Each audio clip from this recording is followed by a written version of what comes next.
Reporting live from Pennsylvania. I'm back at school. I miss you guys. Hi, Miss Rapola's class. Thank you so much for having me last week. I had so much fun.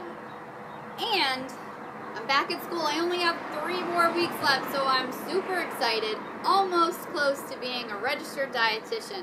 After my school, I have to take that test, remember, so keep on thinking about me and send me good vibes all the way from Colorado. Very good. All right, we're back talking about Choose My Plate. I'll come up a little bit closer. Miss Rapola has some handouts for you so you'll be able to see it a little bit better. Very good. There's a close-up for you. Now, we've already gone over the fruit, vegetables, and grains, so we have 2 more categories left. Can you remember them?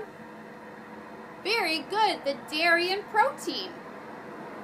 All right, let's first go recap those other fruits and vegetables and grains. So what makes up half of your plate? Very good, the fruits and vegetables. So when you're eating at home, you want to think about having some of those throughout the day. They don't always have to be on your plate at that moment, but you want to try to get them throughout the day, okay? And at school lunch, there's always a fruit and a vegetable offered, so try to go for both. But if it's not necessarily your favorite, going for one is still a great option. So just think about it and make the best decision you can that day. But also it's good to take it and try a few bites, or just try one. I call it the no thank you bite.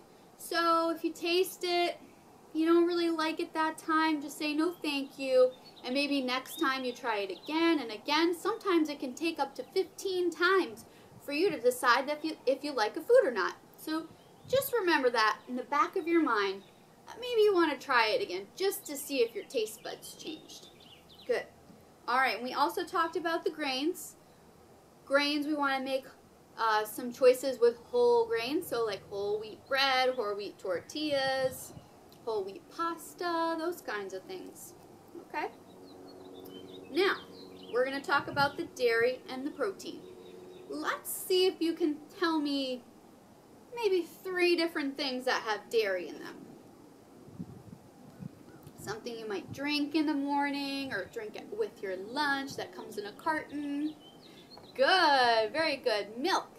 And how about something that you could maybe add to a smoothie or maybe dip your fruit in? Good, yogurt. All right, how about something that you could make, you could add to a baked potato, or you could add to a quesadilla. Very good. I kind of gave that one away, huh? Cheese. All right, so those are some 3 very good options to get some dairy. Now, the dairy products, they help give you some protein and calcium, and they help make your bones strong. So let's all see you guys. Bring your arms up. Make your bones strong. Very good. Nice. You have some strong muscles out there too.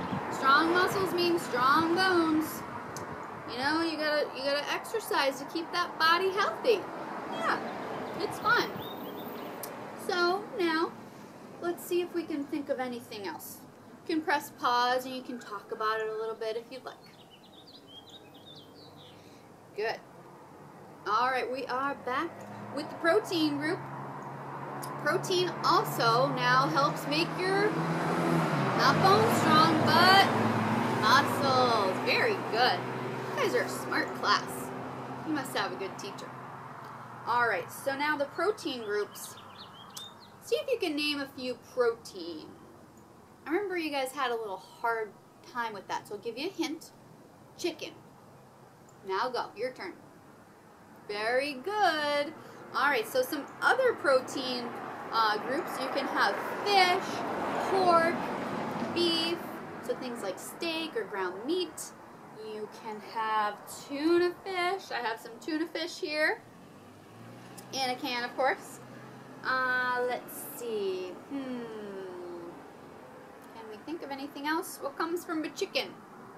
Very good, an egg. An egg has a lot of protein in it too. So you could have some scrambled eggs on the weekend. You can make an omelet, a quiche. So many great options with eggs. You can really use them for a lot of different things. Have any of you ever cooked at home with your parents or your grandparents or maybe your big brother or big sister? That can be a fun time. So maybe you might not really like to have variety on your plate, but I'm going to give you some tricks and tools to make this fun for you at home. So the first thing I'd suggest is make sure you always have an adult around, and maybe see if you can be their little assistant in the kitchen. So you could maybe help stir, you can maybe help chop if they'll let you use a real knife, just want to be careful, or you can use a butter knife. A butter knife works great too, and then you don't have the pressure of cutting yourself. Then, let's see, what else could you do? You could help with the microwave if you're going to microwave something. You could help flip pancakes, like Miss Lila's Whole Wheat Banana Pancakes. Remember that book we read? Just like these pancakes, you could flip those. Easy peasy. Let's see. Just be careful of that pan. It gets a little hot. You want to be careful of your skin. Let's see. What else could you do? You could help make smoothies. So those are some helpful ideas. You could help make tacos. You could help make, like we were talking about, the quesadillas. Some good options. So, you know, see if you can get a little creative. Maybe you don't necessarily like something, so you might want to mix it with something you do like. Sometimes that helps too. When we like a certain food, we might try another food along with it. So that's another option. Hey, have any of you ever gone shopping with your parents or whoever does the shopping at home? That's another fun idea too. It's really good to get to know the grocery store, because when you grow up, you're going to have to shop for yourself. So maybe ask your mom or your dad or your grandma, grandpa, aunt or uncle if they could make a little list for you. So I remember, I think my mom did that with me when I was a kid. I had to, you know, I have some responsibility and had to go and shop around myself to find the product. So, you know, the grocery stores are really big these days, so it's good to get to know it. So that's an idea. Or when you get home, you could help take the groceries in and then help unpack them. That's always helpful too. So you're not only being a good kid by helping your parents, but you're getting to know the different foods, and then making them helps you want to try it a little bit more. So that's good too. Alright, now one thing that is not on the plate is exercise.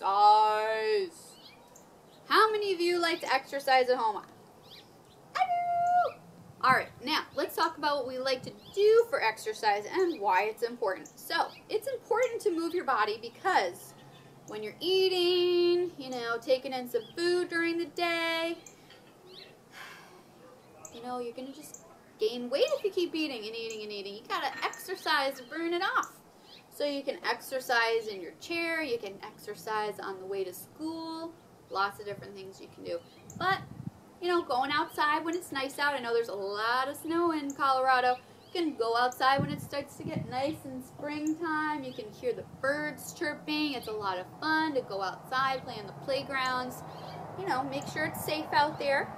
But get involved with soccer, a sport. Maybe if you don't like sports, you could turn on your favorite radio station and dance in your house. Or dance outside. I remember my sister and I, when we were young, we used to be tumbling all over the backyard, doing somersaults and cartwheels. Anything that gets your heart rate up.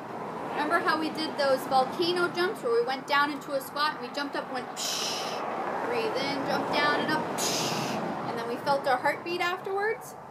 That tells you that you're getting going, you're getting the blood flowing in your body. So that's a good thing too. Make sure it's okay for you to exercise though. Sometimes our doctors, you know, for some reason you might have something going on, you might not be allowed to do a lot of exercise. So just make sure it's okay with your parents before you do that. Let's see, what else do we have here? Let's talk about sweets. How many of you out there like cookies? Yeah, I like cookies too.